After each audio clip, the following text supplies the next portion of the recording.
प्रेमी हार को ही जीत समझता है। प्रेमी जो होते हैं ना, उनकी चाल उल्टी होती है, वो हारने में ही अपनी जीत मानते हैं। जीत में उनकी हार है। अगर प्रेमास्पद से जीतने के लिए आपने प्रयास किया है, बहुत प्रयास किया, तो निश्चित रूप से आपने अपनी हार का शिलान्यास कर दिया है।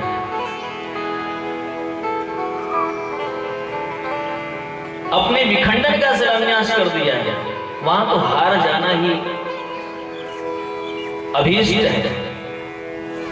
और भगवान श्री राम हमेशा हारे, प्रेमियों से हार जाते हैं। महाभारत का वो प्रसंग आपने सुना होगा। भीष्म पितामह ने प्रतिज्ञा कर लिया कि कल के युद्ध में मैं अर्जुन का वध कर दूंगा। कन्हैया ने बोला कि पितामह, अर्जुन के बचने का कोई उपाय है? कन्हैया, सिर्फ एक उपाय है। अगर तुमने शस्त्र धारण कर लिया तो मैं अर्जुन के प्राणों को छोड़ दूंगा। भगवान कृष्ण ने कहा कि पितामह, मैंने तो पहले ही प्रतिज्ञा किया है कि महाभारत के युद्ध में मैं अस्त्र शस्त्र ग्रहण नहीं करूंगा। आज आपके सामने पुनः प्रतिज्ञा करता हूं कि अगर असली बाप का बेटा हुआ ना, तो बिल्कुल अस्त्र शस्त्र नहीं ग्रहण करूंगा, चाहे जो हो जाए। सुबह हुई,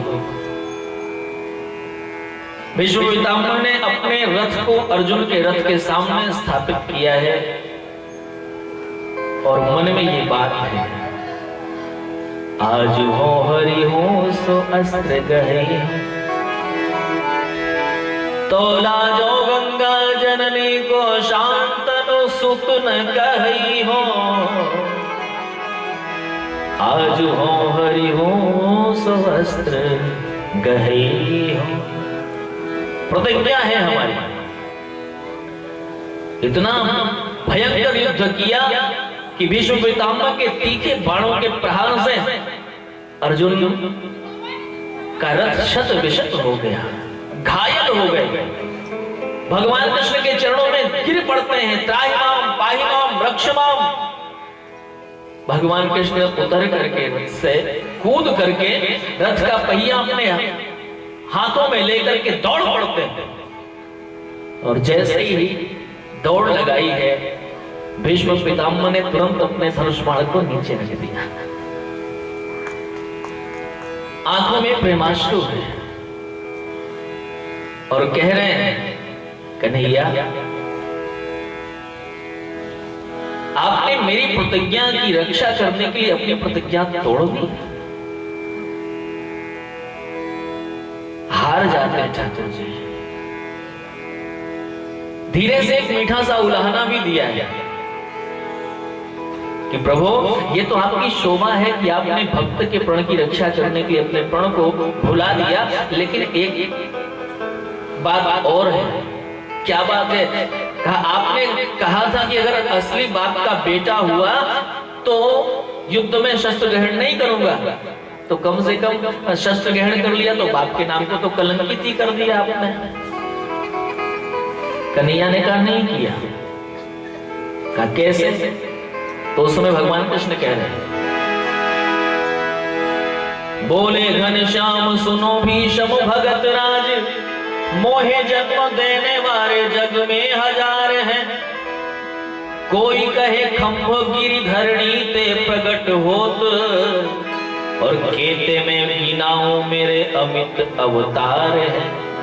और जहां तक पिता के नाम को कलंकित करने की बात है तो सुनो, को कहे नंद और यशोदा के हैं लाला ये तो, और को कहे देवकी वसुदेव के कुमार हैं। इसलिए जागो एक बाप बचावे निज लाज सोई, और मोहे कौन लाज मेरे बाप तो हजार है। मोहे कौन लाज मेरे बाप तो हजार है। ये भगवान है, अपना मान टले टल जाए पर भक्त का मान न टलते देता। भीष्म पितामह ने स्तुति करते हुए कहा है, स्वनिगममुपहाय मत्प्रतिज्ञा। प्रभु, मुझे वो दिन याद आता है जब आपने मेरी प्रतिज्ञा की रक्षा करने के लिए अपनी प्रतिज्ञा को दरकिनार कर दिया था। आज भगवान श्री राम में और भक्तराज केवट में जाने के लिए है। राम जी कहते हैं नौका लेकर के आओ, और केवट कह रहा है कहे तुम्हारा मरम में जाता। कहता है मेरी छोटी सी है नाव और तोहर जादू भरे पाँव, मोहे डर लागे राम, कैसे बिठाऊं तुम्हें नाव में।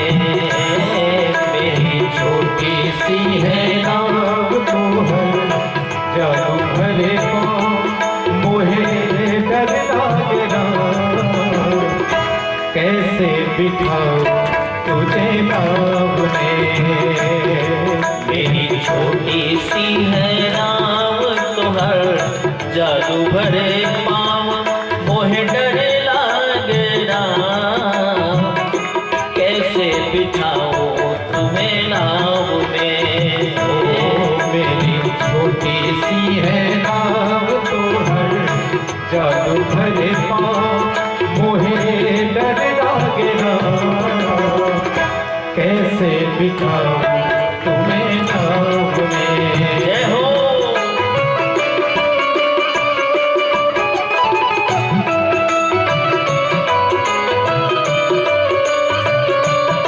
जय सिया राम। जय सीताराम।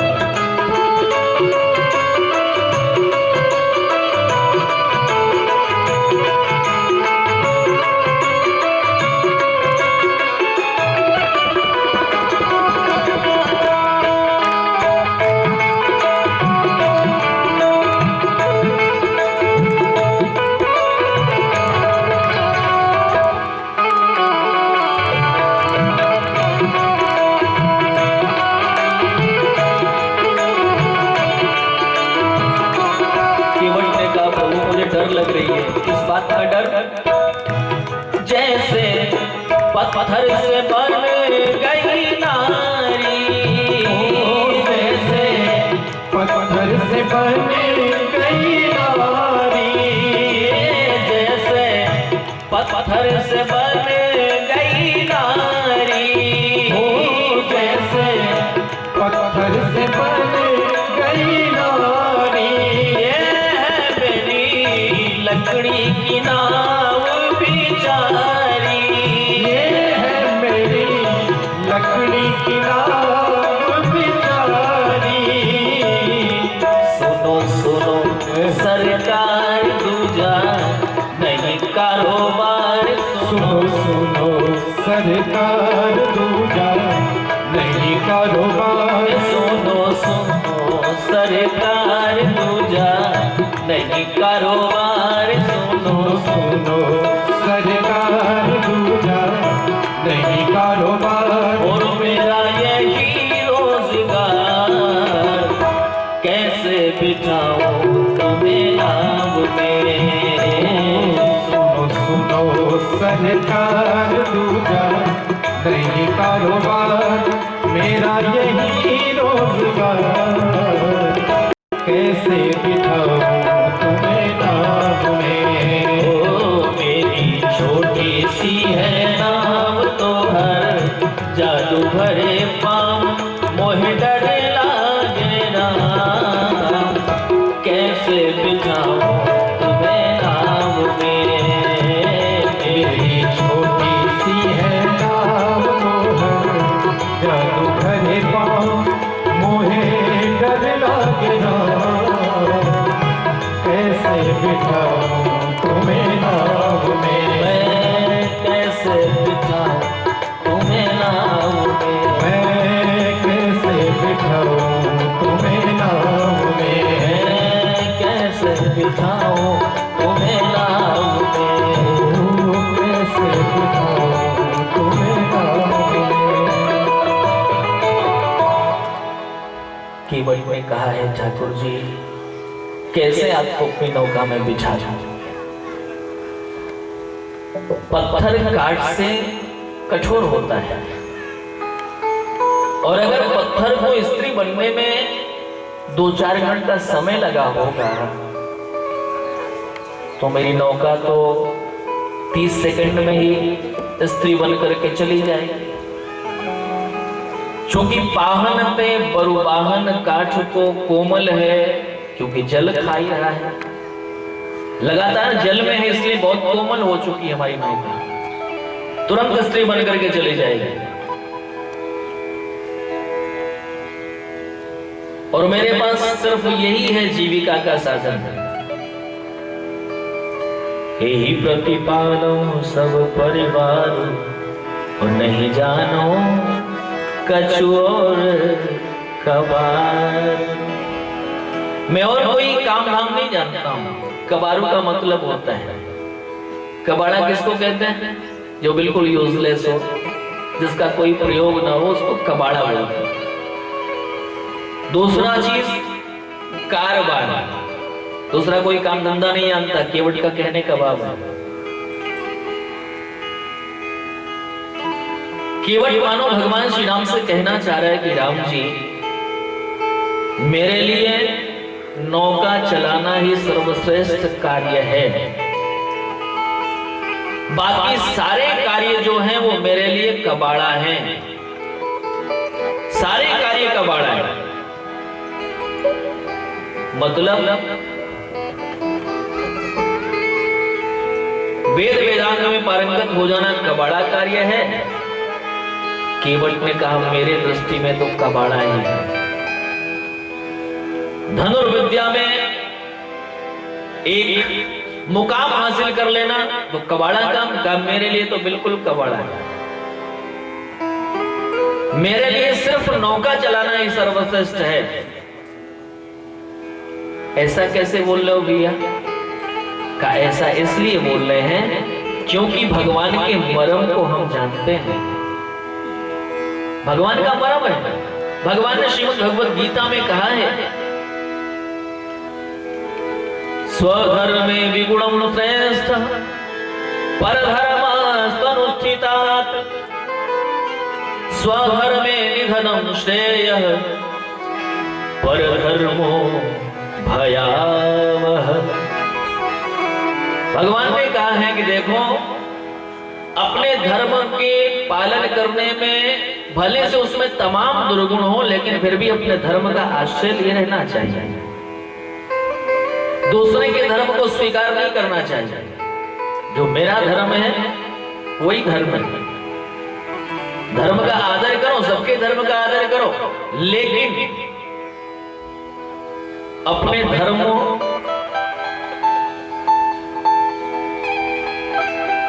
को छोड़ो मत कभी आप। अपने धर्मों का पालन करते करते यदि व्यक्ति मृत्यु को भी प्राप्त हो जाता है तो भी उसका जीवन श्रेष्ठ है। स्वधर्मे निधनम श्रेयः, लेकिन परधर्मो भयावह। दूसरे के धर्म का आश्रय लेना ये भयावह स्थिति है। केवट कह रहा है, मैं केवट जाति में उत्पन्न हुआ और मेरे लिए नौका चलाना ही सर्वश्रेष्ठ है, बाकी सब कुछ मेरे लिए कबाड़ा है। यही प्रतिपालो सब परिवारों, नहीं जानो कछु और कबारो। केवट कह रहा है, पात भर सहरी सकल सुत बारे बारे, और केवट की जाति कछु वेदना पढ़ाई हो। सब परिवार मेरे याही लागी राजा जू हो, दीन वित्तहीन कैसे दूसरी गढ़ाई हो। इतना गरीब हूं कि प्रभु अगर आपने नौका को स्त्री बना दिया तो फिर हम दूसरी नौका खरीद भी नहीं सकते। बच्चे भी छोटे छोटे हैं, ऐसा नहीं कोई बच्चा चला गया है सऊदीया और कहां वो, ऐसा है नहीं हमारे साथ। छोटे छोटे बच्चे,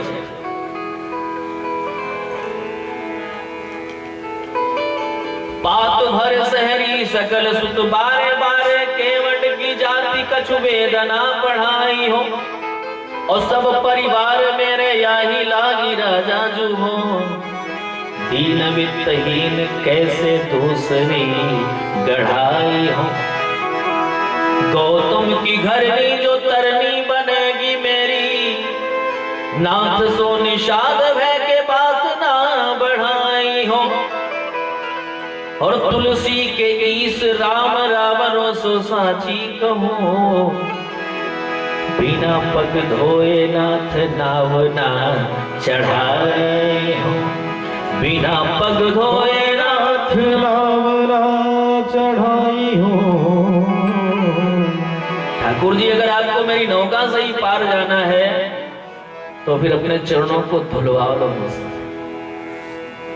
जो प्रभु पार अवश्य गाचहु, जो प्रभु पार अवश्य गाचहु, जो प्रभु पार अवश्य गाचहु, जो प्रभु पार अवश्य गाचहु। मोहि पद पदोम पधारन कहो, मोहि पद पदोम पधारन कहो, मोहि पद पदोम पधारन कहो, मोहि पद पदोम पधारन कहो, मोहि पद पदोम पधारन कहो, मोहि पद पदोम पधारन कहो। केवट ने कहा है कि प्रभु, अगर आप वास्तव में मेरी नौका से ही पार जाना चाहते हो, अच्छा कहने का लहजा आप देखो, जो अवश्य, क्या सही में आप मेरी नौका से ही जाना चाहते हो? क्योंकि आप वही राम जी हो कि जो एक चरण यहां रखोगे और दूसरे चरण को गंगा जी के पार कर दोगे। आपको तो मैं जानता हूं। बलि के यहां जब गए थे बामन बन करके, दो पैर में सारा कुछ नाप लिया था, तीसरा पैर रखने की जगह ही नहीं बची थी। तो क्या सही में आप मेरी नौका से ही जाना चाहते हो?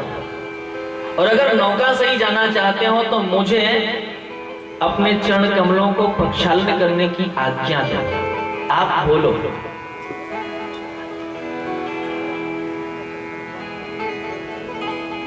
मानो केवल भगवान से कह रहा है कि प्रभु, आप अपने मुखारविंद से बोलो ना, मुझे आदेश दो ना।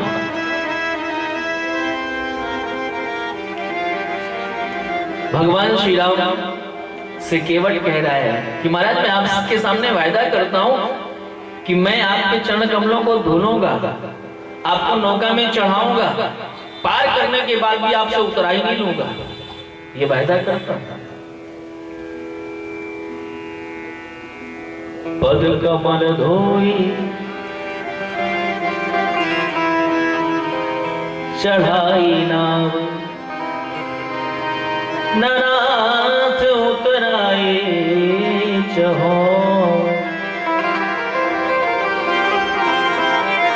मोहे राम राउर आन दशरथ, सपथ सब साची कहो। केवल कह रहा है कि ठाकुर जी, मैं आपके चरण कमलों को धुलूंगा। अच्छा, कहने में कितनी साधारण सी बातें लग रही, लेकिन साधारण है क्या? राम जी के चरणों को धोना आसान है?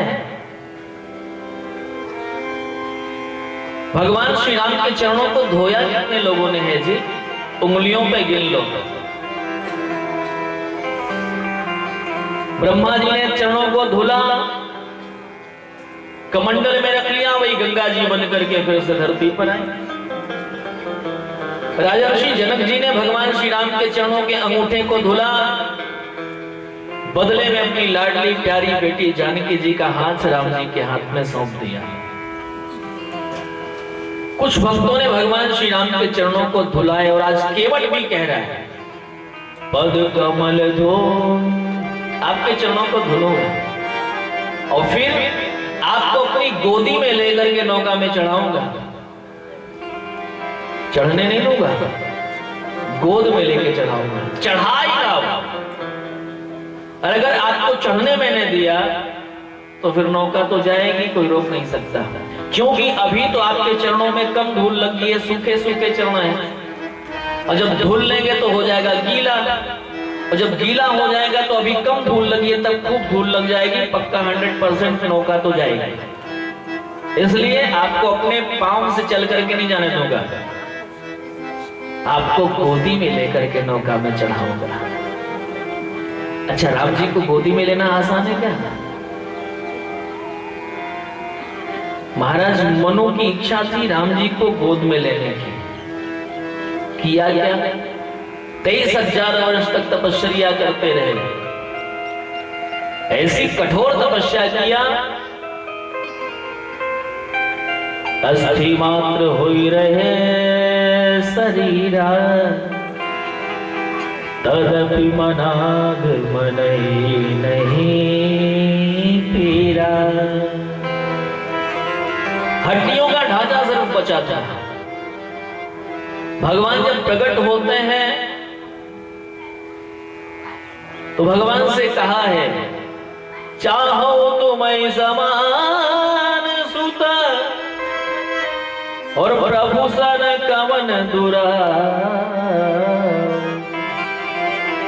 प्रभु मैं आपको अपनी गोद में लेना चाहता हूं, आपको अपना बालक बेटा बनाना चाहता हूं, आप मेरी गोद में आ जाओ।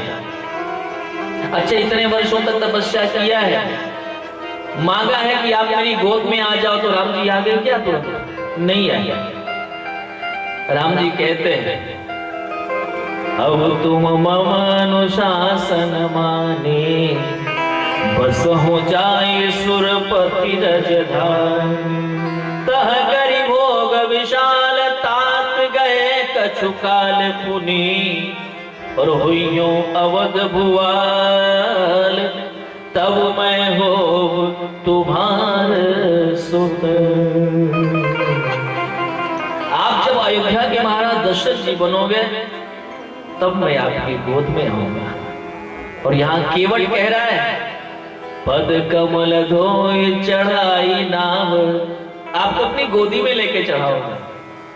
और फिर इसके बाद नराथ उतराई चहो, आपसे उतराई नहीं चाहता था।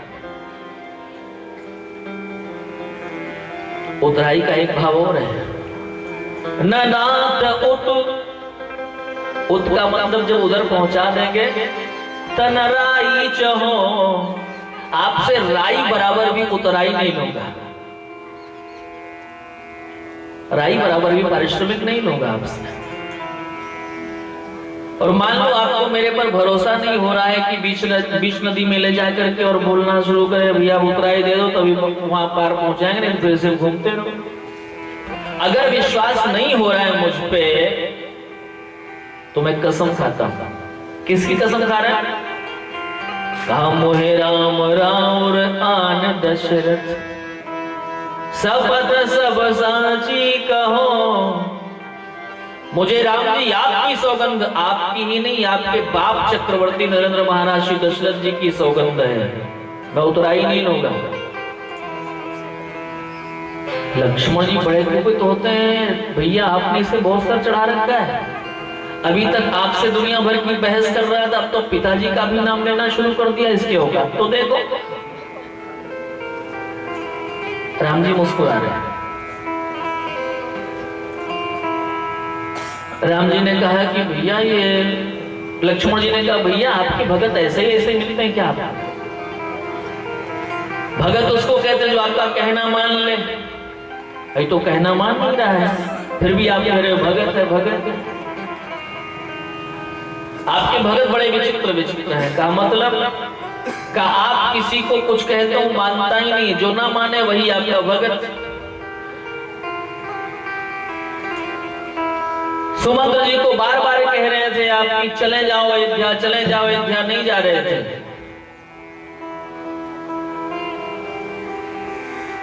और इससे आप उलझे पड़े हो कह रहे हो नौका लाओ, ये ला नहीं रहा है, तो जो कहना ना माने क्या वही आपका भगत है? राम जी मुस्कुराने लगते। राम जी ने कहा भैया क्या करें, हमारी तो यात्रा की बोहनी ही खराब हो गई है। का मतलब? का भैया बिल्कुल सही बात है।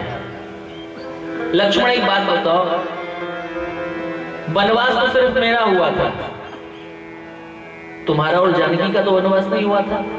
का नहीं हुआ था। कहा मैंने तुम लोगों को मना किया था ना? कहा मना तो किया था। राम जी ने धीरे से पूछा तुम लोगों ने मेरा कहना माना क्या? लक्ष्मण जी ने कहा नहीं माने। जानकी जी ने कहा नहीं माने। राम जी ने कहा अच्छा जब यात्रा की शुरुआत ही खराब हो जाए, न मानने वालों से ही शुरुआत हो, बोहनी ही अगर खराब हो गई तो फिर रास्ते में तो ऐसे लोग मिलते ही रहेंगे जो ना मानेंगे। अच्छा लक्ष्मण एक बात मैं तुमसे पूछूं, तुमने मेरा कहना नहीं माना तो उसके पीछे कारण क्या था? मेरे प्रति प्रेम ही तो था, इसीलिए तो तुमने कहना नहीं माना। जानकी तुमने भी इसीलिए कहना नहीं माना क्योंकि मेरे प्रति प्रेम था। और आज केवल भी कहना नहीं मान रहा है तो पक्की बात है कि इसके मन में भी मेरे प्रति प्रेम है, इसलिए ये कहना नहीं मान रहा है। नहीं तो मान जाता। प्रेमियों की चाल उल्टी होती है। होठ से कभी कभी इनकार, हृदय का इकरारनामा होता है।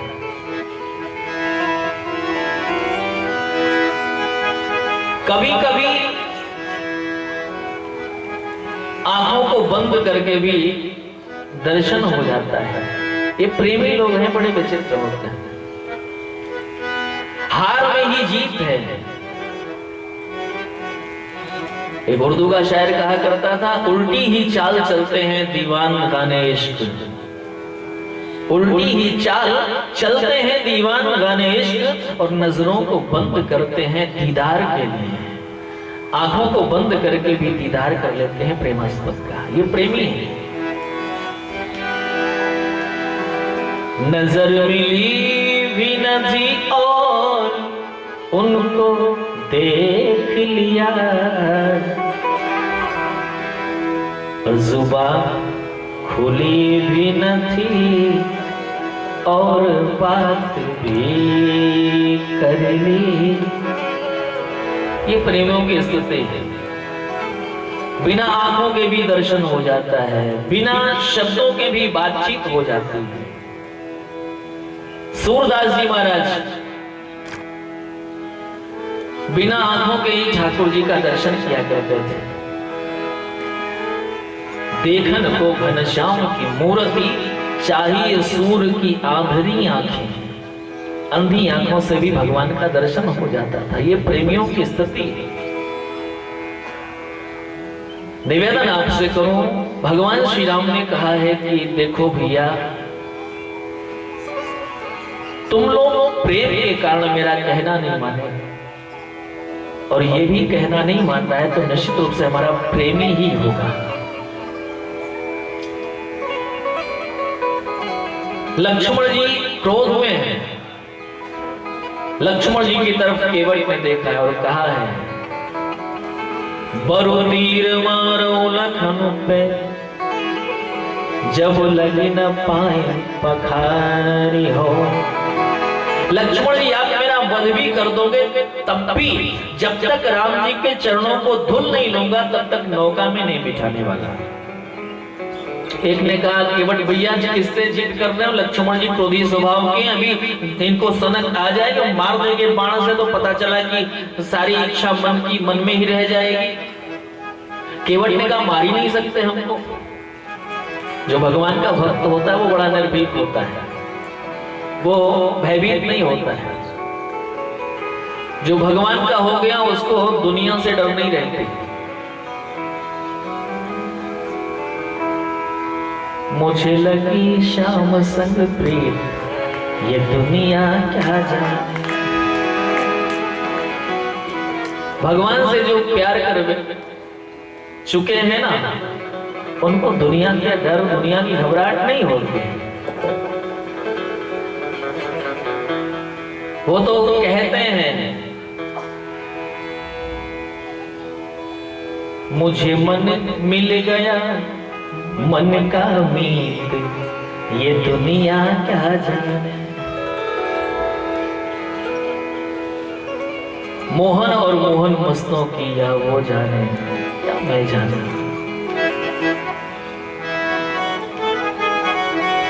कोई तीसरा नहीं जान सकता।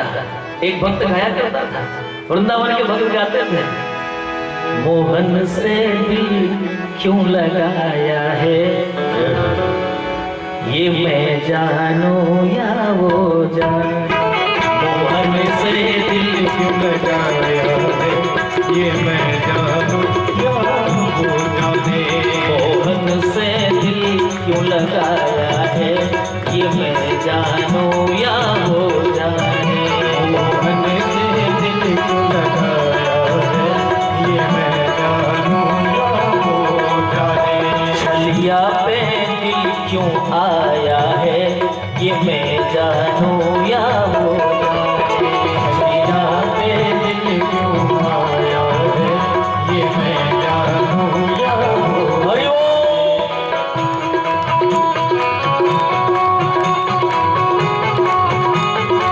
राधे श्याम।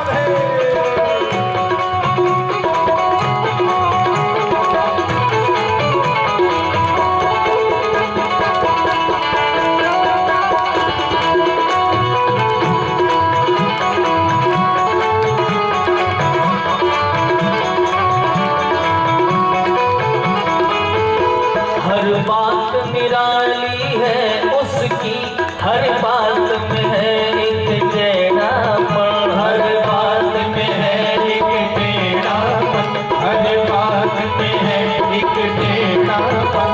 हर बात निराली है उसकी, हर बात में है एक टेढ़ापन। हर बात में है एक टेढ़ापन, हर बात में है एक टेढ़ापन। टेढ़े पे दिल क्यों आया है, ये मैं जानूं या वो जाने। टेढ़े पे दिल क्यों आया है, ये मैं जानूं या वो जाने। मोहन से दिल क्यों लगाया है, ये मैं जानूं या वो जाने। मोहन से दिल क्यों लगाया है, ये मैं जानूं या वो हरि जाने।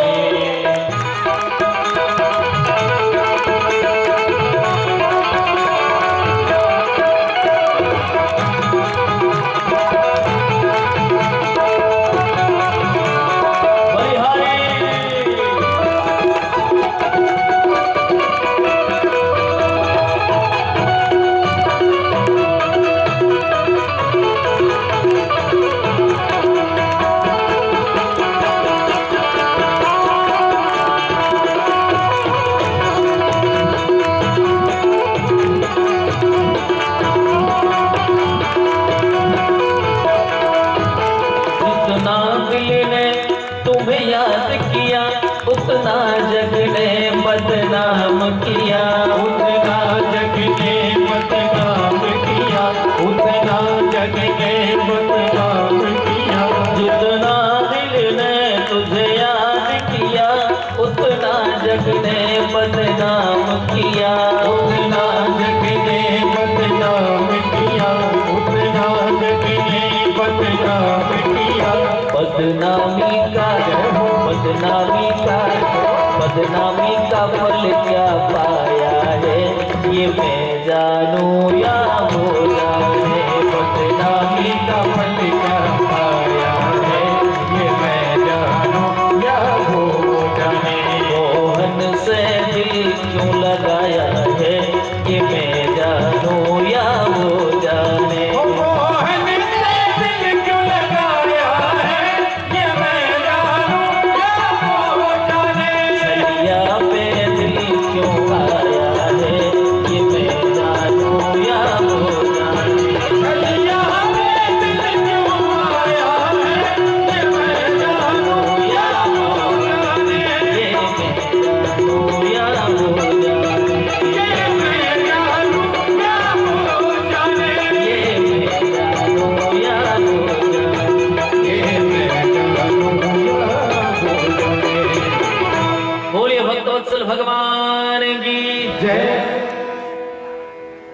निवेदन आपसे करूं, मोहन और मोहन मस्तों की या मैं जानूं या वो जाने।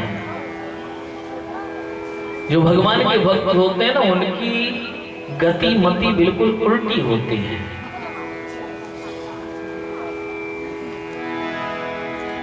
वो किसी से भयभीत नहीं होते हैं। केवट में कहा है, बरुतीर मारहि लखन पे जब लग न पाए पखारी। एक ने कहा अगर लक्ष्मण जी गुस्सा में मार ही देंगे तब तो सारी मनोकामना धरी की धरी रह जाएगी। केवट ने कहा मार ही नहीं सकते। कहा क्यों? कहा अगर मार भी देंगे तो मेरा तो बहुत सारा लाभ हो जाएगा, नुकसान तो लक्ष्मण जी का होना है, मेरा तो लाभ है। कहा कैसा लाभ है? कहा पहला लाभ तो ये हो जाएगा कि लक्ष्मण जी से मार खाने के बाद मेरा अनुभव जहां तक कहता है तो उसमें प्रमोशन ही होता है, डिमोशन नहीं होता है, पदोन्नति होती है। क्योंकि लक्ष्मण जी से मैंने एक बार लक्ष्मण जी के कारण ही मेरा शरीर छूटा और परिणाम ये हुआ कि उससे अच्छी शरीर मुझे मिली। पहले क्षीर सागर का कछुआ था मैं, भगवान के चरणों का स्पर्श प्राप्त करने के लिए मैं पहुंचा। लक्ष्मण जी शेषावतार ही तो है, फना मार दिया और मार दिया सो मैं मर गया और मर गया तो आज मानव शरीर प्राप्त हो गया मुझे, जलचर जीव से मानव बन गया। और अगर आज भी लक्ष्मण जी ने मुझे मार दिया तो हो सकता है इससे भी ऊंचा कुछ होगा तो वहीं जाऊंगा, नीचे तो आना नहीं है, डिमोशन तो होना नहीं।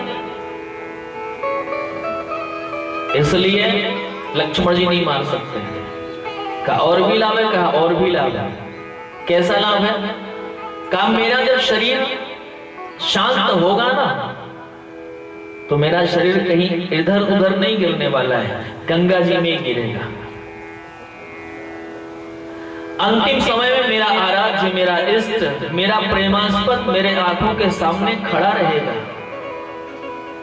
हर व्यक्ति यही तो भगवान से मांगता है, श्री गंगा जी का तट हो, यमुना का बंसी बट हो और मेरा सांवरा निकट हो। जब प्राण तन से निकले इतना तो करना स्वामी, जब प्राण तन से निकले। हर व्यक्ति की अभिलाषा होती है कि जब अंतिम समय आए तो मेरा सांवरा मेरे आंखों के समक्ष हो, गंगा जी का तट हो और ये सारी चीजें मुझे अनायास ही प्राप्त है। इसलिए लक्ष्मण जी मुझे मार नहीं सकते। केवट के इस तर्क को सुना है लक्ष्मण जी ने तुरंत अपने बाण को फिर से तरकश में स्थापित कर लिया कि अरे राम जी इसको मारने में तो इसका तो कोई नुकसान नहीं, नुकसान तो मेरा हो जाएगा। केवट ने कहा बरु तीर मारहि लखन पे जब लगी न पाए पखारी हो, तब लगे न तुलसीदास नाथ कृपालु पार उतारी। अच्छा, भगवान श्री राम को केवट इतना परेशान क्यों कर रहा है? बहुत ध्यान से सुनना, एक बड़ा प्यारा भाव दे रहा हूं। क्या भगवान को परेशान करने के लिए केवट इस प्रकार की उटपटांग बातें कर रहा है? क्या भगवान को परेशान करना केवट का लक्ष्य है? नहीं, केवट का लक्ष्य है कि भगवान एक बार मुस्कुरा दें। राम जी जब गंगा जी के घाट पर आए हैं ना तो राम जी हंसते मुस्कुराते हुए नहीं आए हैं, राम जी रोते हुए गंगा जी के घाट पे आए हैं। अच्छा, रो क्यों रहे थे? क्योंकि राम जी ने अभी एक भक्त की विदाई किया है, और ऐसे भक्त की विदाई किया है जो भक्त भगवान श्री राम से दूर जाना नहीं चाह रहा था। राम जी ने जबरदस्ती भेजा है। किसको? सुमंत्र जी महाराज को। सुमंत्र जी महाराज भगवान श्री राम से कह रहे, ठाकुर जी मुझे अपने साथ लेके चलो। मैं आपसे भोजन नहीं मांगूंगा, आपसे जल नहीं मांगूंगा, बस आपका दर्शन करता रहूंगा, मैं अपने जीवन को धन्य बनाता रहूंगा, मुझे लेके चलो आप साथ। आपके बिना जब ये रथ लेकर के मैं जाऊंगा तो महाराज दशरथ जी पूछेंगे मुझसे, तो मैं कौन सा जवाब दूंगा? जब तीनों रानियां हमसे आकर के पूछेगी, कौशल्या मैया हमसे आकर के पूछेगी, सुमित्रा मैया आकर के पूछेगी, तो मैं कौन सा उत्तर दूंगा उन्हें कि आपके पुत्रों को हम जंगल में सकुशल पहुंचाए, कृपा करके मुझे अपने साथ लेके चलो। अयोध्या में जाने का मन नहीं होता है, लेकिन उस समय राम जी ने क्या किया? बरबस राम सुमंत पठाए, सुरसरी तीर आप तब आए। और सुमंत्र जब जा रहे थे तो कैसे जा रहे थे? करी विनती पायन पर और दीन बाल जीरो, बालकों की तरह हिलकियों से रो रहे हैं, हिलक हिलक करके रो रहे हैं, प्रभु मुझे मत छोड़ो। और भगवान का कोई भक्त अगर रो रहा हो तो क्या भगवान उस समय मुस्कुराएंगे? क्या भगवान उस समय हंसेंगे? भगवान का तो स्वभाव है बेगी पाई है पीर पराई। भगवान तो अपने भक्तों के आंसुओं को अपनी आंखों से रोने के आदती है। भक्तों के आंसुओं को अपने आंखों से रोते जाते। आज सुमंत्र जी रोते हुए जा रहे थे और भगवान श्री राम भी रोते हुए सुमंत्र जी को विदा कर रहे थे। बरबस राम सुमंत्र पठाए, सुरसरी तीर आप तब आए। और इसके ठीक नीचे की चौपाई है, मांगी नाव न केवट आना, कहे तुम्हारा वरम में जाना।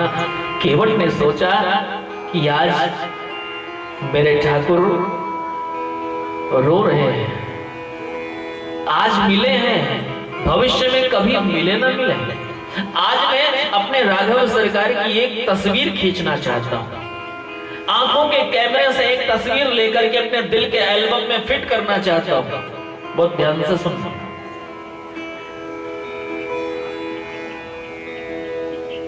लेकिन अगर वो तस्वीर रोती हुई रहेगी ना, तो जिंदगी भर मैं अपने आप को माफ नहीं कर पाऊंगा कि मेरे राघव सरकार एक बार आए और मैंने उनकी एक तस्वीर खींची, वो तस्वीर रोती हुई है। पहले तो मैं अपने ठाकुर जी को हंसाऊंगा, और जब ठाकुर जी हंस देंगे, मुस्कुरा देंगे ना, उसी समय एक तस्वीर खींच करके अपने दिल के एल्बम में स्थापित कर लूंगा। जब भी कभी मेरे राम जी की याद आएगी तो उस समय उस तस्वीर को देख करके मैं अपने मन को हल्का करने का प्रयास करूंगा। क्योंकि जो प्रेमी होते हैं ना, वो अपने प्रेमास्पद की तस्वीर को दिल में ही रखना चाहते हैं। दिल में क्यों रखना चाहते हैं पता है?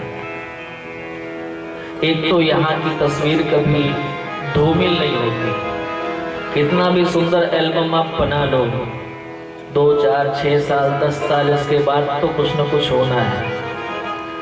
फोटोज के कलर्स डाउन होना शुरू हो जाएंगे, एल्बम्स फट जाएंगे। बहुत ज्यादा सुरक्षित रखोगे तो भी 4-6-10 साल के बाद सब जय सीताराम। लेकिन इस दिल के एल्बम में अगर कोई तस्वीर फिट हो गई ना, तो फिर वो स्थायी हो जाती है। और देखने के लिए भी कुछ ज्यादा नहीं करना पड़ता, सिर्फ गर्दन ही झुकानी है। गर्दन झुकाओगे तो हृदय ही दिखाई पड़ता है। दिल के आईने में है तस्वीरें यार, दिल के आईने में है तस्वीरें यार। और जब जरा गर्दन झुकाई देख ली, गर्दन ही तो झुकाना है, अपने आप प्रेमास्पद की छवि दिखाई पड़ जाएगी। केवल सोच रहा है कि आज ठाकुर जी एक बार मुस्कुरा देते तो अच्छा होता। अब मुस्कुराने के लिए इस प्रकार की ऊटपटांग बातों का आश्रय लिया है उसने। ऊटपटांग बोलेंगे तब तो मुस्कुराएंगे, तब तो हंसी आएगी। दुनिया के होठों पर हंसी बिखेरने वाले राघव सरकार के होठों से आज हंसी गायब हो गई। और धन्य है भक्तराज केवट जिसने भगवान श्री राम की हंसी को वापस लाने का सार्थक प्रयास किया है और परिणाम आया सामने। सुन केवट के बैल प्रेम लपेटे अटपट, तो भी हंसे करुणाएं चितई जान की लखन तना, भी हंसे करुणाएं। भगवान श्री राम मुस्कुराने लगते हैं, भी हंसे। और जैसे ठाकुर जी हंसते हैं, केवट ने तुरंत आंखों के कैमरे से एक तस्वीर खींची और हृदय में स्थापित कर लिया। आप जो कहोगे ठाकुर जी वो सब मैं करूंगा। आपकी एक मुस्कुराती हुई तस्वीर मुझे मिल गई। अच्छा, भगवान का हंसना तो समझ में आ रहा है, लेकिन चितई जानकी लखन तना, लक्ष्मण जी और जानकी जी की तरफ देख करके मुस्कुरा रहे हैं, ऐसा क्यों? मानो भगवान श्री राम लक्ष्मण जी और जानकी जी से कहना चाह रहे हैं, लखन जानकी, जिस भक्त की बातों को सुनकर के मुझे आनंद आ रहा है, उसी भक्त की बातों को सुनकर के तुम लोग उस पर कुपित क्यों हो रहे हो? तुम लोग भी आनंद लो, तुम लोग भी मुस्कुराओ। चूंकि परिवार का मुखिया हूं मैं, ये 3 लोगों का परिवार सबसे बड़े हैं राम जी, और परिवार का मुखिया अगर प्रसन्न है तो परिवार को भी प्रसन्न होना चाहिए। मुखिया अगर दुखी है तो परिवार को भी दुखी होना चाहिए। भगवान श्री राम मानो कहना चाह रहे हैं, मैं प्रसन्न हूं, तुम लोग क्यों दुखी हो रहे हो? एक ने कहा कि जानकी जी की तरफ देख करके इसलिए मुस्कुरा रहे हैं ठाकुर जी, मानो कहना चाह रहे हैं कि जानकी, तुम्हारे पिता ने मेरे चरणों के अंगूठे को धुला था, तो कीमत के रूप में तुम्हें मेरे साथ बांध दिया, तुम्हारा हाथ मेरे हाथों में समर्पित कर दिया। और आज ये केवट दोनों चरणों को धुलेगा, देला लेना भाव है। लक्ष्मण जी की तरफ देख करके हंसते हैं कि लक्ष्मण, ये वही कछुआ है जिसको एक दिन तुमने मेरे चरणों का स्पर्श नहीं करने दिया था, लेकिन आज तुम्हारे सामने मेरे दोनों चरणों को कठोता में धुलेगा और तुम कुछ नहीं कर सकते हो।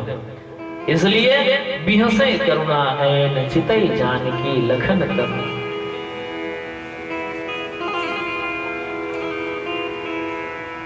भगवान श्री राम ने केवट से कहा है,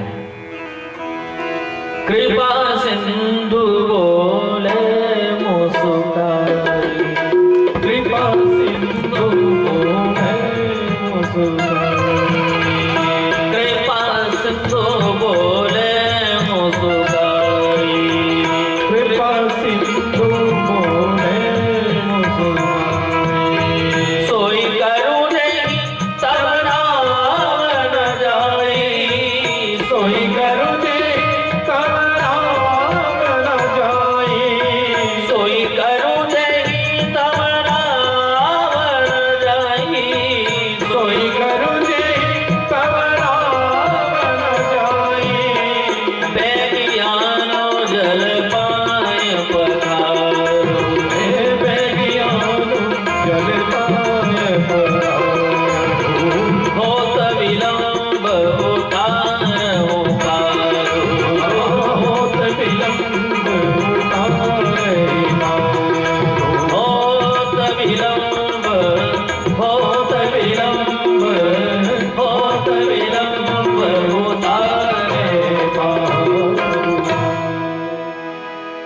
भगवान श्री राम ने केवट से कहा है,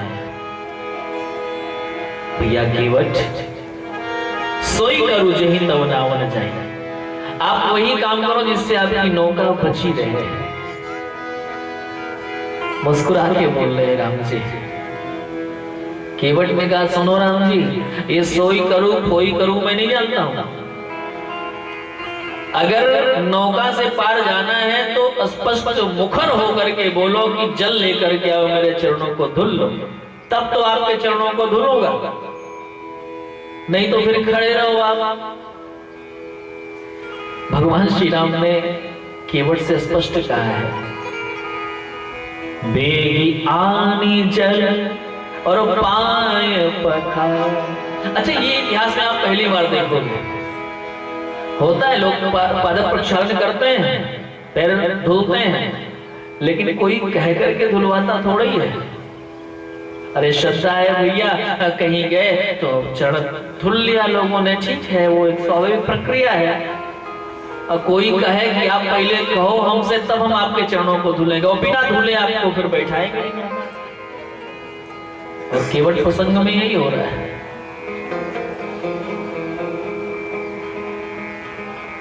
भगवान श्री राम ने कहा है, ये राघव सरकार की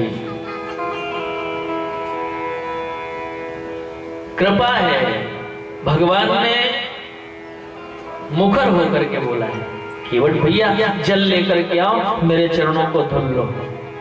विलंब हो रहा है, पार उतार दो। अच्छा, एक बात नहीं समझ में आती, विलंब काहे का हो रहा है? भाई अयोध्या से तो निकल ही चुके हैं, वनवासी तो हो ही चुके हैं, काहे का विलंब हो रहा है? कोई डायरी तो मेंटेन नहीं करनी है कि अमुक समय में हमको अमुक तिथि में गंगा पार हो जाना है, अमुक तिथि में हमको चित्रकूट पहुंच जाना है, अमुक तारीख को जो है हम लंका में चले जाएंगे। ये कोई डायरी तो मेंटेन नहीं करनी है। तो निकल तो चुके, वनवासी तो हो ही चुके, काहे का विलंब? राम जी को डर लग रही है। किससे? श्री भरत जी से। राम जी को लग रहा है कि मेरे भावते भरत को अगर समाचार मिल गया मेरे वनगमन का, तो मेरा भरत एक क्षण भी अयोध्या में नहीं रुकेगा, दौड़ा भागा आएगा। और अगर गंगा जी के इस पार उससे मेरी मुलाकात हो गई, हमारा मिलन हो गया, तो मैं भरत को मना नहीं कर पाऊंगा। भगवान कर तुम अन्यथा कर तुम सर्वसमर्थ ईश्वर हैं, लेकिन अपने प्रेमियों की बात को टालने की क्षमता भगवान श्री राम में भी नहीं है। भगवान तो कहते हैं, नाना भांति नचायो भगतन ने मोहे, नाना भांति नचायो। सबको नचाने वाले राम जी हैं, और राम जी को नचाने वाले भगवान के भगत।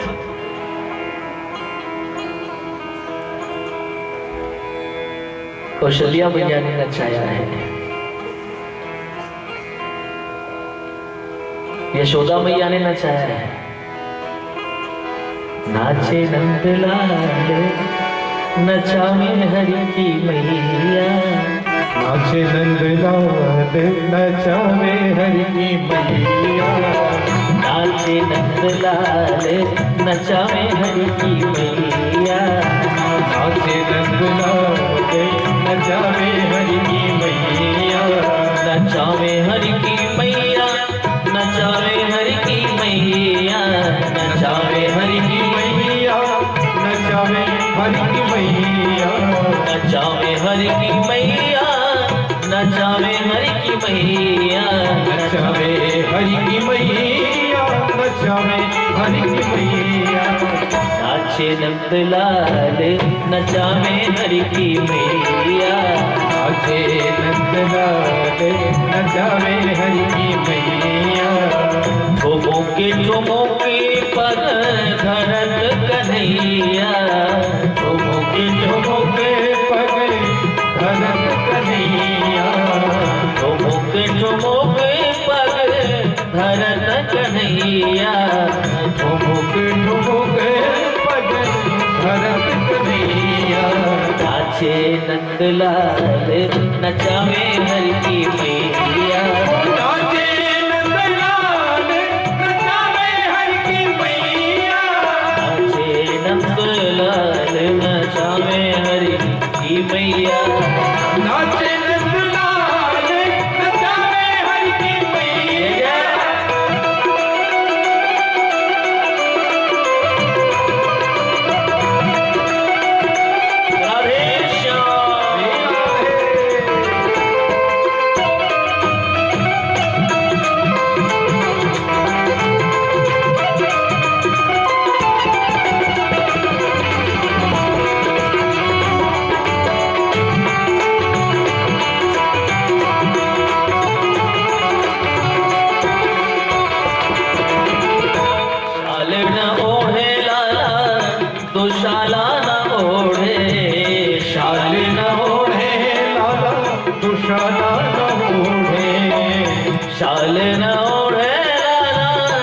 शाला न ओढ़े, शाल न ओढ़े दुशाला न ओढ़े, कारी कमरी को बड़ो रे ओढ़ैया, काली कमरी को बड़ो रे ओढ़ैया, नाचे नंदलाल नचावे हर की मैया, नाचे नंदलाल नचावे हर की मैया, नचावे हर की मैया, नचावे हर की मैया, नचावे हर की मैया।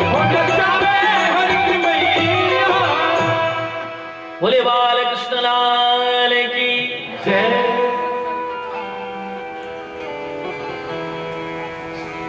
भगवान सबको नचाते हैं,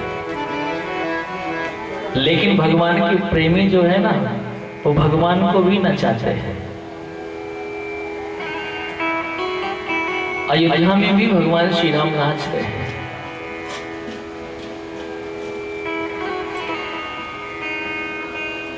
निवेदन आपसे करूं, कब होकर ताल बजाई के नाचत मातु सबे मन मोद भर, कब हो ऋषियाई कहे हठ के पुनिले से जेहि लागी अरे। अयोध्या में भी भगवान श्री राम नाच रहे हैं। प्रेमी ठाकुर जी को भी नाचने के लिए विवश कर देते हैं।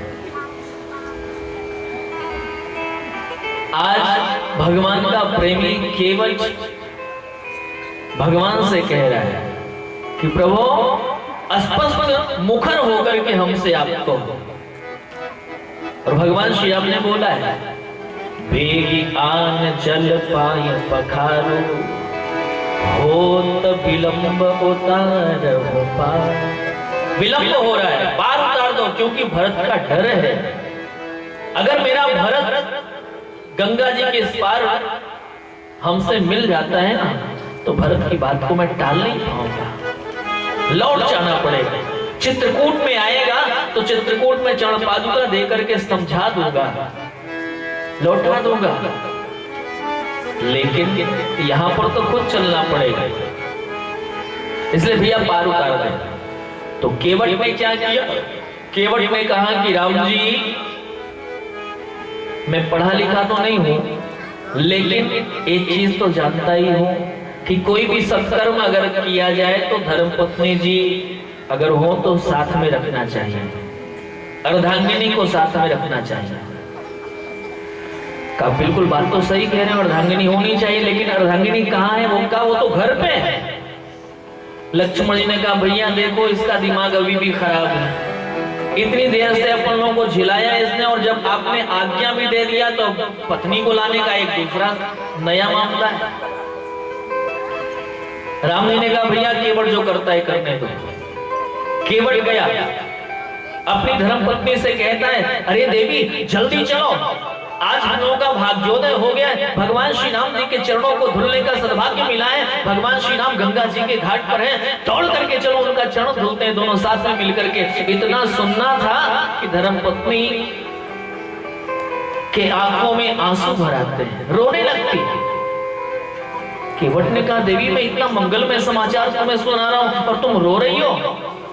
केवट की पत्नी ने रोते हुए कहा कि नाथ समाचार तो बहुत सुंदर है, ये भाग्य है हम लोगों का, लेकिन रोना तो मुझे इस बात पर आ रहा है कि आज मेरे घर में कोई ऐसा पात्र नहीं जिस पात्र में अपने ठाकुर जी सरकार के चरणों को मैं धुल सकूं। हम इतने गरीब क्यों हैं? आज पहली बार अपनी गरीबी पर मुझे रोना आ रहा है।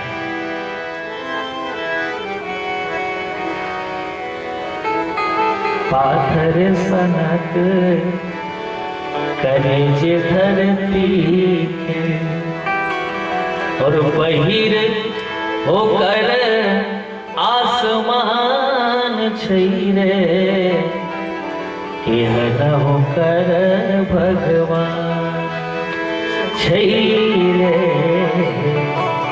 यह न होकर भगवान। विद्यापति जी महाराज, गरीबों के लिए धरती का कलेजा पत्थर का हो जाता है। आसमान बहरा हो जाता है, गरीबों का कोई भगवान नहीं होता। पाथर सनक करेज धरती,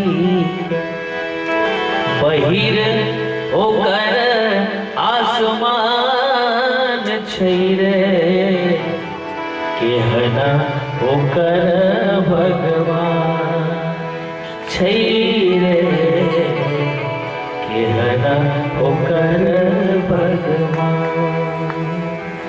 आज केवट की पत्नी रो रही, हम इतने गरीब क्यों हैं? अगर आज सोने का पात्र होता तो मैं सोने का पात्र लेकर के जाती, ठाकुर जी के चरणों को धुलती उसमें। चांदी का पात्र होता, चांदी के पात्र में धुलती, लेकिन मेरा दुर्भाग्य आज कोई पात्र नहीं मेरे पास। केवल अपनी पत्नी के आंसुओं को पोंछता है और रोते हुए कहता है, देवी भगवान जो करता है अच्छा करता है। भगवान ने अच्छा किया, हमको गरीब बनाया। अगर गरीब न होते तो हमारे पास कोई ना कोई पात्र होता, और पात्र होता उस धातु के पात्र को जब लेकर के जाते भगवान श्री राम जी के चरणों को धुलने के लिए, तो भगवान श्री राम अपने चरणों को हटा लेते, हमसे धुलवाते नहीं चरण। कहा क्यों? कहा इसलिए क्योंकि भगवान श्री राम ने उदासी व्रत लिया है, और उदासी व्रत लेने वाला कभी किसी धातु का स्पर्श नहीं करता है। हमारी मन की भाव हमारे मन में ही रह जाता है। अच्छा किया ठाकुर जी ने हमें गरीब बनाया। और जहां तक रही पात्र की बात, तो मैंने पात्र की व्यवस्था कर रखी है। कौन सा पात्र है आपके पास? क्या वो काठ का कठौता है ना मेरा? उसी में ठाकुर जी के चरणों को धुलेंगे हम लोग। काठ में भगवान के चरणों को धुलेंगे? कहा बिल्कुल काठ में धुलेंगे, क्योंकि काठ का एक गुण होता है। काठ जो लकड़ी होती है ना, वो पहले अपने आप में द्रव को सोखती है। धातु में ये गुण नहीं होता है। धातु में अगर आपने कोई द्रव रखा और जब उसको उलझ दिया तो फिर धातु के पात्र में कुछ नहीं बचा। लेकिन काठ के पात्र में ये गुण होता है कि पहले वो द्रव को अवशोषित करता है। केवट ने तर्क दिया है, केवट ने कहा देवी जब भगवान श्री राम जी के चरणों को हम लोग धुलेंगे तो चरणामृत लेने वाले लोग वहां खड़े रहेंगे, सबको चरणामृत दे देना पड़ेगा। और जब चरणामृत खत्म हो जाएगा तो कम से कम काठ का कठौता तो हमारा रहेगा, जो भगवान श्री राम के चरणामृत से अभिषंचित हो जाएगा। देवी नित्य तुम उसमें आटा गूंथना, जिससे कि हम लोग रोज ठाकुर जी के चरणामृत से सनी हुई रोटियां पाएंगे, तो हमारा जीवन धन्य हो जाएगा, हमारा जीवन बदल जाएगा। केवट की पत्नी ने इस तर्क को सुना है, प्रसन्न होकर के दौड़ी। छोटे छोटे बच्चे 6-7 थे आगे पीछे, और केवट की नारी गंगा तट दौड़ी आई। दौड़ करके आती, किया क्या? जीभ लपटाई, एड़ी चाची राघव की, और पोंछी ओढ़नी से कहीं हो गई सफाई है।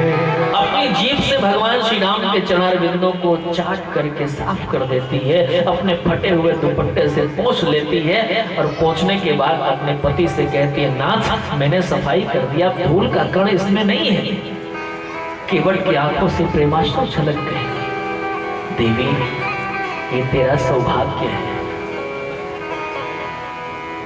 मुझसे भी ज्यादा भाग्यशालिनी अगर है तो तू है। लेकिन सबको सुनाने के लिए केवट ने कहा है, देवी तुमने राम जी के चरणों को जूठा कर दिया, अब तो इसे 2 बार धुलना पड़ेगा। एक बार धुल करके दे दिया, देवी इसको रख लो, और अब दूसरी बार कठौते में जल लेता है, सामने बैठ जाता है। राम जी खड़े हैं, राम जी से कहता है, राम जी इसमें चरण डालो। राम जी एक चरण कठौते में डाल देते हैं, एक चरण पे खड़े हैं ठाकुर जी। गोस्वामी जी कह रहे हैं,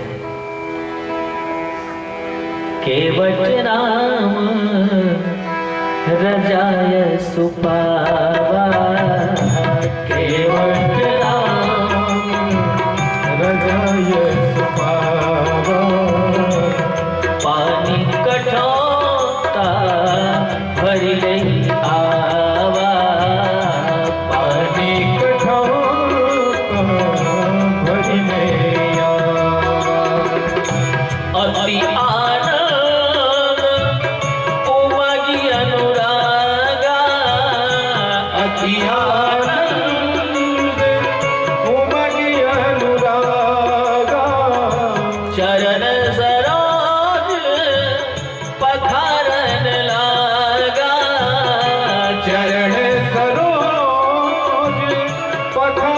मन लागा, अति आनंद उमगी अनुरागा, अति आनंद उमगी अनुरागा, चरण सरोज पकड़ लागा, चरण सरोज पकड़ लागा।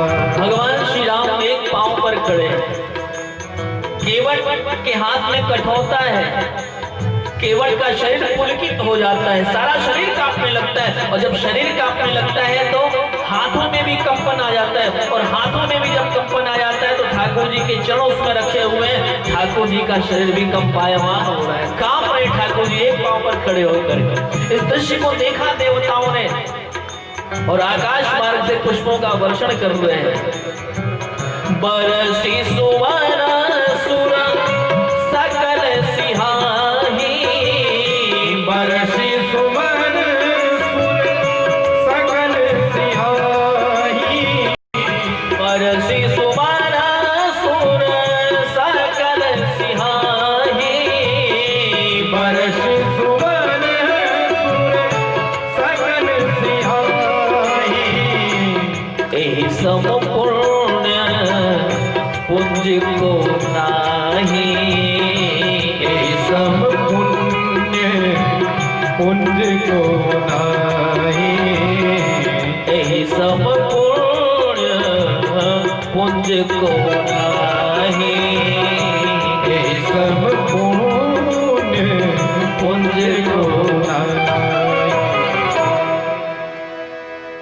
केवट के भाग्य की सराहना आज सारे ऋषि और देवता का सब लोग कर रहे हैं, लेकिन राम जी तो कांप रहे हैं। लक्ष्मण जी ने कहा केवट के कोई चरण धुलने का तरीका, एक पांव पर तुमने खड़ा कर दिया भगवान को, भगवान गिर जाएंगे। केवट ने कहा लक्ष्मण भैया ये तो बड़ी अजीब बात आप बोल रहे हैं, हमने तो सुना है कि ये गिरते हुए को संभालने वाले, ये गिर जाएंगे ये तो पहली बार आप बता रहे। और मुझे तंग मत करो लखन भैया, क्योंकि मेरे साथ तो बड़ी विडंबना है। रेखन में जड़े कण कहते देखी देखी धो, और आप एक पग पे खड़े आते ना खींचिए। हे प्रभु, हे राघव सरकार, आपके चरणों में इतनी रेखाएं हैं कि मैं तो सोच रहा हूं किसी रेखा में अगर कोई एक धूल कण रहा तो हम तो नौका से हाथ धो बैठे। 24 शुभ चिन्ह दाहिने चरण में और 24 शुभ चिन्ह बाएं चरण में, ये ठाकुर जी के चरणों में शुभ चिन्ह है, वज्र अंकुश इत्यादि जौ इत्यादि 24 चिन्ह है। केवट कह रहा है रेखन में जड़े कण कहते देखी देखी धो, आप एक पग पे खड़े या तेना खींचिए। राम जी ने कहा भैया सहारा चाहिए, कोई सहारा मिल जाता तो अच्छा होता, दुनिया को सहारा देने वाला आज सहारा मांग रहा है। केवट ने कहा अवलंब चाहिए, क्या चाहिए, कई काम करो, चाहो अवलंब तो विनीत जो विलंब बिना, नाथ मेरे माथे पर हाथ रख दीजिए। अगर आपको अवलंब चाहिए, सहारा चाहिए, तो कृपा करके दोनों हाथों से मेरे मस्तक को पकड़ लो, आपको सहारा भी मिल जाएगा, मेरा भी काम हो जाएगा। लक्ष्मण जी ने कहा भैया जल्दी इसके सिर पर हाथ रखो, इसकी बुद्धि कुछ तो ठीक हो जाए, इतने देर से परेशान कर रहे हैं। केवट ने कहा कि लक्ष्मण भैया बुद्धि तो पहले से ही ठीक है, और राम जी का वरदहस्त पड़ जाएगा तो फिर और भी ठीक हो जाएगा। भगवान श्री राम के दोनों हाथ केवट के मस्तक पर, बरसी सुमन सुर सकल सिहाही, और एहि सम पुण्य पुंज को नाही। भगवान श्री राम के श्री चरणों को धुलता है केवट। धुलने के बाद राम जी को गोद में उठाता है, और गोद में उठा करके नौका में बिठाता है, पतवार नहीं चला रहा, एक कोने जाकर के बैठा है और उस कोने में बैठ करके आंखों को बंद कर प्रार्थना कर रहा है। लक्ष्मण जी ने कहा भैया इतनी देर बाद तो इसने बिठाया, और बिठाने के बाद अब पतवार नहीं चलाएगा तो कैसे हम लोग पार जाएंगे। राम जी ने केवट से कहा भैया केवट अगर पार पतवार नहीं चलाओगे तो पार कैसे जाएंगे। केवट ने आंख खोली और केवट ने राम जी से इशारे में ही कहा है ठाकुर जिसकी नौका में सारे संसार का खिवैया बैठा हो वो अपनी नौका को खेलने का प्रयास करे, ये कहां तक न्याय संगत है। वास्तव में वास्तविक खिवैया तो आप ही हो। लक्ष्मण जी ने कहा कि केवट तुम्हें अपना काम करना चाहिए, तुम खिवैया हो, तुम्हें नौका खेलने के लिए पतवार उठाना चाहिए। महाराज बहुत काम कर चुके, अब तो राम जी आ गए जीवन में तो फिर अब विश्राम करेंगे, काम तो बहुत किया गया है, काम कौन तुम्हारा करेगा। केवट ने कहा अब राम जी हमारे सब काम करेंगे, हम तो काम कर चुके, अब कौन करेगा। का अब राम जी हमारे सब काम करेंगे, तुम क्या करोगे। का हम राम के भरोसे पे, हम राम के भरोसे पे आराम करेंगे, हम राम के भरोसे पे आराम करेंगे। अब भगवान के भरोसे हम आराम करेंगे। केवट ने भगवान श्री राम के कहने पर पतवार उठाई है, गंगा मैया से प्रार्थना कर रहा है मेरी नैया में लक्ष्मण राम गंगा मैया धीरे बहो, मेरी नैया में लक्ष्मण राम गंगा मैया धीरे बहो, ओ मेरी नैया में लक्ष्मण राम गंगा मैया धीरे बहो, ओ मेरी नैया में लक्ष्मण राम गंगा मैया धीरे बहो। जय जय।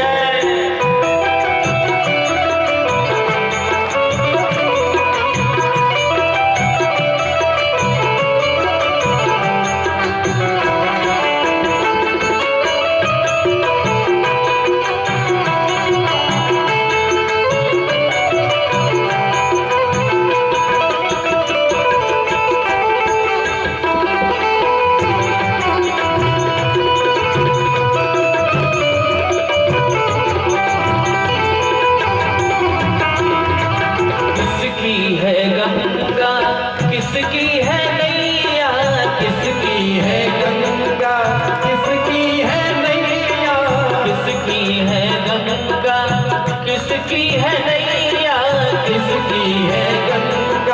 किसकी है नैया, और किसके है लक्ष्मण राम गंगा मैया धीरे बहो, और किसके है लक्ष्मण राम गंगा मैया धीरे बहो, ओ मोरी नैया में लक्ष्मण राम गंगा मैया धीरे बहो, मोरी नैया में लक्ष्मण राम गंगा मैया धीरे बहो। भगीरथ की गंगा केवट की नैया, भगीरथ की गंगा केवट की नैया, भगीरथ की गंगा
केवट ने राम जी के कहने पर पतवार संभाली है। पतवार संभाल करके गंगा जी के उस किनारे तक नौका को लेके जाता है। राम जी ने सोचा कि अब तो किनारे आई गए, अब उतरना चाहिए, लेकिन जैसे उतरने का उपक्रम करते हैं वैसे ही केवट फिर से इधर नौका लेके चला। कभी इस किनारे कभी उस किनारे, कभी इस किनारे कभी उस किनारे। लक्ष्मण जी ने कहा भैया ये क्या कर रहा है, ये नया नाटक। एक तो बहुत देर बाद बिठाया, बिठाने के बाद फिर पतवार पकड़ा, पतवार पकड़ने के बाद किनारे पहुंचा के फिर इस किनारे लेके लौटा के आ रहा है, ये क्या है। लक्ष्मण जी से राम जी ने कहा भैया हम समझाते हैं। केवट से राम जी ने कहा भैया केवट ये इधर उधर चक्कर क्यों लगा रहा है, का दिक्कत क्या है, पैसा लेना नहीं है आपसे, 2-4 दिन हमारे नौका में बैठ करके नौका विहार कर लो। का वो तो नौका विहार कर लें, लेकिन ये जो इधर उधर चक्कर लगा रहे हो ना, उससे हमें चक्कर आ रहा है। केवट ने मुस्कुराते हुए कहा वाह ठाकुर जी, हमने गंगा जी में 4 चक्कर लगाए तो आप बोलने लगे चक्कर आ रहा है, और जब हम जीवों को आप 84 लाख योनियों के चक्कर में डाल देते हो तब नहीं समझ में आता कि हमें भी चक्कर आता होगा। केवट की इस दलील को सुनकर के भगवान मुस्कुराते हैं। अंततः केवट ने भगवान श्री राम को पार कर दिया है। केवट उतरी दंडवत कीन्हा, और प्रभु सकुचे ही नहीं कछु देना। भगवान को उतर करके केवट ने दंडवत किया है, प्रणाम किया। अच्छा, केवट प्रसंग की एक विशेषता है भाई, कोई अगर प्रणम में मिलता है तो सबसे पहले जैसे ही मुलाकात होती है वैसे सबसे पहले अभिवादन होता है, सबसे पहले प्रणाम होता है, बाद में कोई बात होती है। लेकिन केवट प्रसंग में आप देखोगे केवट ने भगवान को प्रणाम नहीं किया है। गंगा जी के घाट पर राम जी आए, बरबस राम सुमंत्र पठाए, सुरसर तीर आप तब आए, मागी नाम न केवट आना, कहे तुम्हार मरम्बे जाना। प्रणाम किया नहीं किया, क्यों?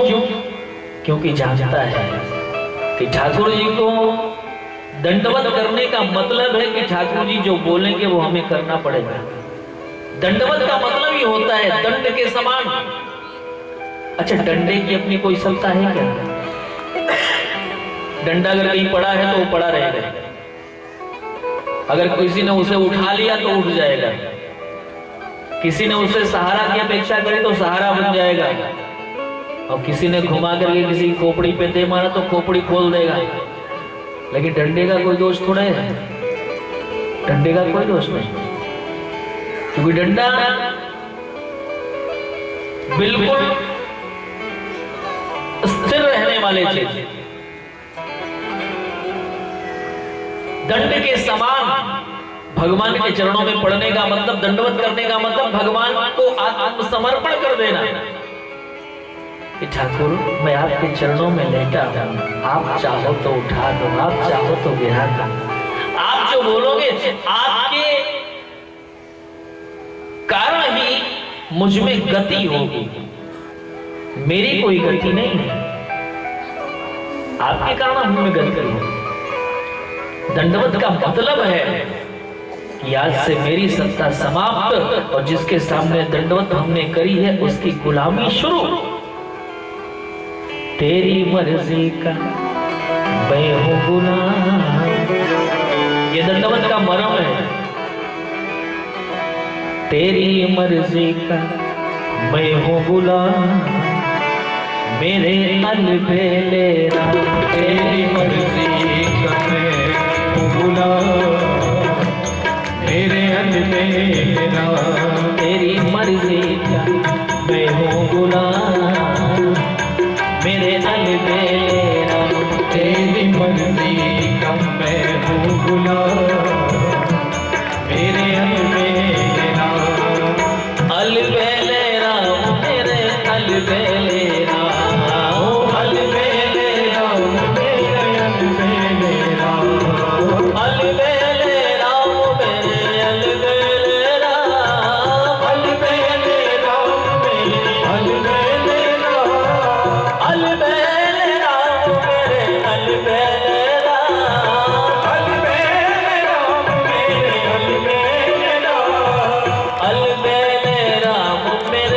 मतवारे श्याम, अलबेले राम मेरे मतवारे श्याम। तेरी मर्जी का मैं हूँ गुलाम, मेरे अलबेले राम। तेरी मर्जी का मैं हूँ गुलाम, मेरे अलबेले राम।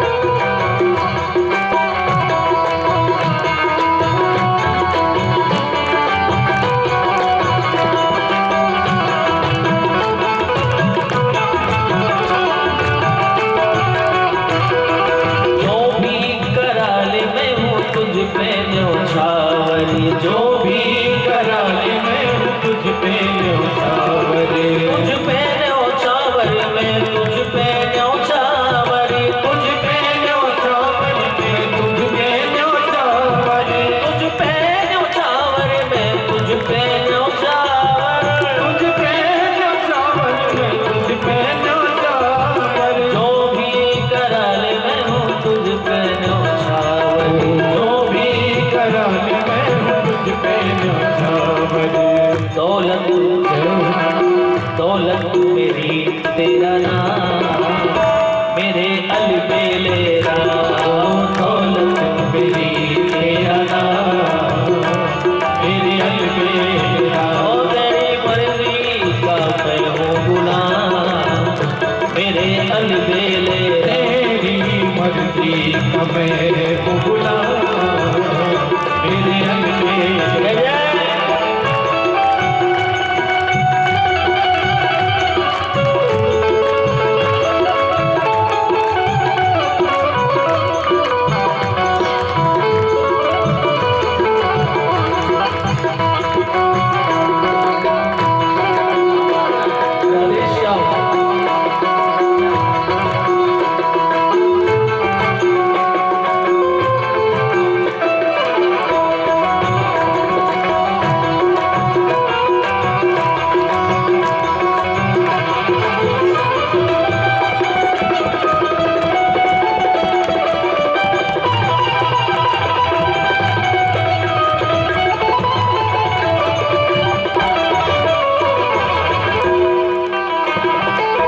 तेरी रजा में कभी भी मैं राजी, तेरी रज़ा में कभी भी मैं राज़ी, कभी भी मैं राजी, कभी भी मैं राजी, कभी भी मैं राज़ी, कभी भी मैं राज़ी, कभी भी मैं राजी, कभी भी मैं राजी, कभी भी मैं राज़ी, कभी भी मैं राज़ी। तेरी रजा में कभी भी मैं राजी, तेरी रज़ा में कभी भी मैं राज़ी।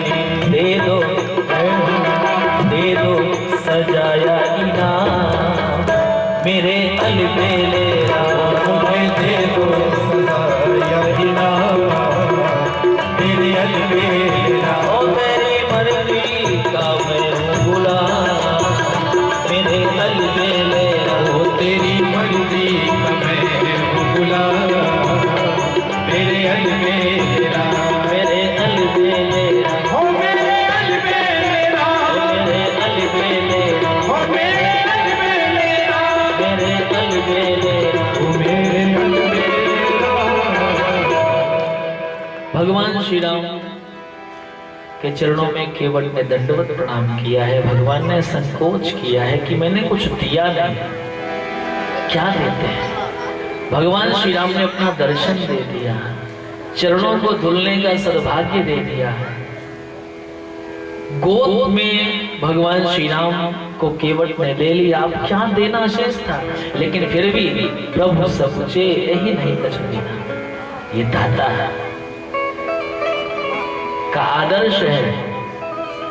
भगवान भक्त के सन्मुख खड़े हैं और भगवान को भी सुख मिलता है भक्त के सन्मुख। भक्त को भी बड़ा आनंद मिलता है भगवान के सन्मुख हो करके। इसलिए हम लोग भी इसी आनंद में आज कथा को यही विराम देते हैं। शेष चर्चा आगे की यात्रा कल हम लोग करेंगे। आज सभी लोग प्रेम से मेरे साथ वायदा दोहराना, फिर आरती होगी, आरती प्रसाद लेकर के निवास को जाएंगे। फिर कल ठीक 2 बजे आप लोग पंडाल में पधारें, शेष चर्चा होगी। हमें राम राम हमें राम राम हमें राम राम कृष्णा कृष्णा राधे कृष्णा कृष्णा कृष्णा कृष्णा राधे कृष्णा कृष्णा बोलो राम राम हरे राम राम राम राम हरे राम कृष्णा कृष्णा राधे कृष्णा कृष्णा कृष्णा कृष्णा राधे कृष्णा कृष्णा यही गाते यही गाते यही गाते ही रहना है जब तक रहना है, यही गाते ही रहना है जब तक रहना है। हमें राम राम कहना है जब तक रहना है, हमें राम राम कहना है जब तक रहना है। राधे श्याम श्याम रहना है जब तक रहना है, राधे श्याम श्याम कहना है जब तक रहना है।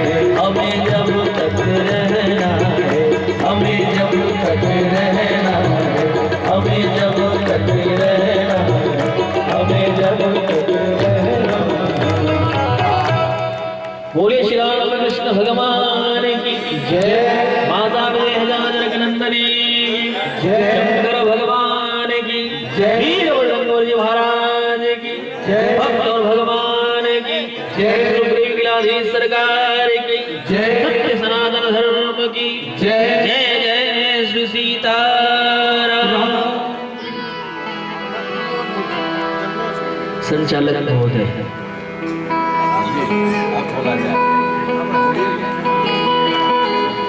आदरणीय श्रोतागण, आप आरती के पश्चात प्रसाद लेके ही घर जाएंगे।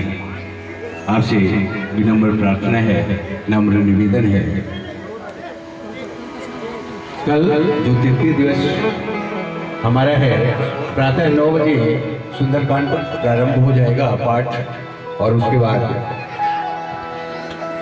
1 बजे से भजन संध्या और 2 बजे से महाराज जी के मुख वृंद से आप राम कथा सुनेंगे और उसका लाभ लेंगे। सभी लोग भगवान की दिव्य आरती में सम्मिलित हैं। अपने अपने हाथों में एक एक मानसिक जोत जलाकर हम सभी लोग भगवान की दिव्य आरती में सम्मिलित होंगे। हरि ओम चंद्रमा मनसो जात चक्षो सूर्यो मजाय श्रोता सवायुष प्राणश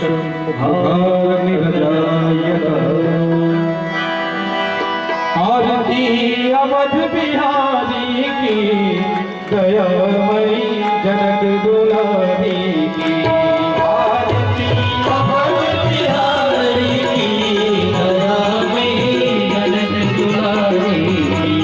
आरती अवध बिहारी की दयामयी जनक दुलारी की। आरती अवध बिहारी की दयामयी जनक दुलारी की। सिंहासन सोहे युगल सरकार, सिंहासन सोहे युगल सरकार। परस पर हसीरत हर बार, परस पर हसीरत हर बार। मधुर सजो नेत मन मो ललित छवि प्रीतम प्यारी की। दयामयी जनक दुलारी की। आरती अवध बिहारी की दयामयी जनक दुलारी की। अलोकत पाय अंजलि लाल, अलोकत पाय अंजलि लाल।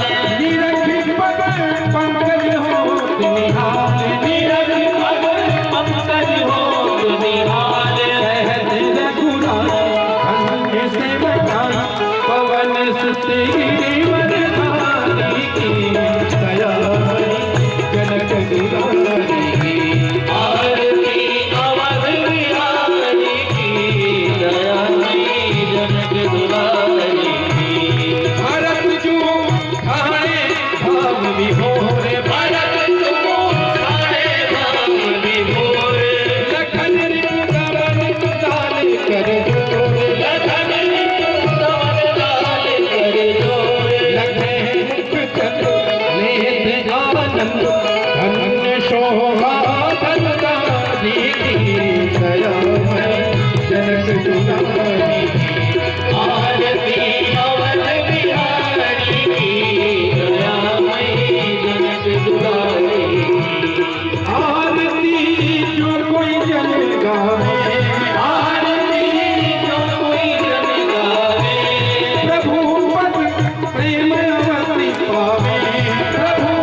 मम देव देव त्वमेव सर्वं मम देव देव त्वमेव सर्वं मम देव देव हरि ओम श्रीकरणं देवहि पुष्पादिनं आराधितग्रहणं हरि ओम जय जगदन्त देवास्तानि धर्माणि प्रथमान्यासन्न देहराकं महिमानः सचन्द्रजत पूर्वे साध्याः सन्ति देवाः नानासुगन्धपुष्पाणि यथा कालोपमानि पुष्पाञ्जलिर्मया दत्त्वा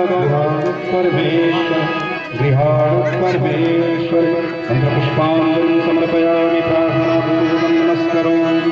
बोले श्री राजा रामचंद्र भगवान की जय, श्री हनुमान जी महाराज की जय, श्री अयोध्यानाथ भगवान की जय, श्री अयोध्या धाम की जय, श्री बिहारी बिहारी सरकार की जय, श्री सुग्रीव किराधीश सरकार की जय, श्री सद्गुरुदेव भगवान की जय, जय जय श्री सीताराम जय जय श्री राधेश्वर नमः पार्वती पतये हर